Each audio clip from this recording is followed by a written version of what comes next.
नमस्कार।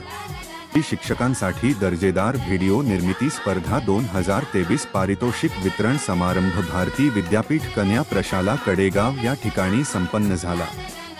या कार्यक्रमासाठी कडेगाव तालुक्याचे गट शिक्षणाधिकारी माननीय श्री ज्ञानेश्वर चिमटे साहेब, कडेपूर व नेवरी केंद्राचे केंद्रप्रमुख श्री महादेव माळी साहेब व खेराडे वांगी व वांगी केंद्राचे केंद्रप्रमुख माननीय विश्वजित पवार साहेब, बीआरसीचे श्री राहुल वीर सर, श्री नानासो कदम सर, सौ संगीता यादव मॅडम, सौ रंजना घोरपडे मॅडम व सौ वृषाली दायंगडे मॅडम या सर्वांच्या उपस्थितीत हा कार्यक्रम संपन्न झाला। यावेळी तालुक्याचे गट शिक्षणाधिकारी श्री माननीय चिमटे साहेब यांनी सर्व शिक्षकांना बहुमोल असे मार्गदर्शन केले व त्यांचे अभिनंदन करून त्यांना पुढील कार्यासाठी शुभेच्छा दिल्या।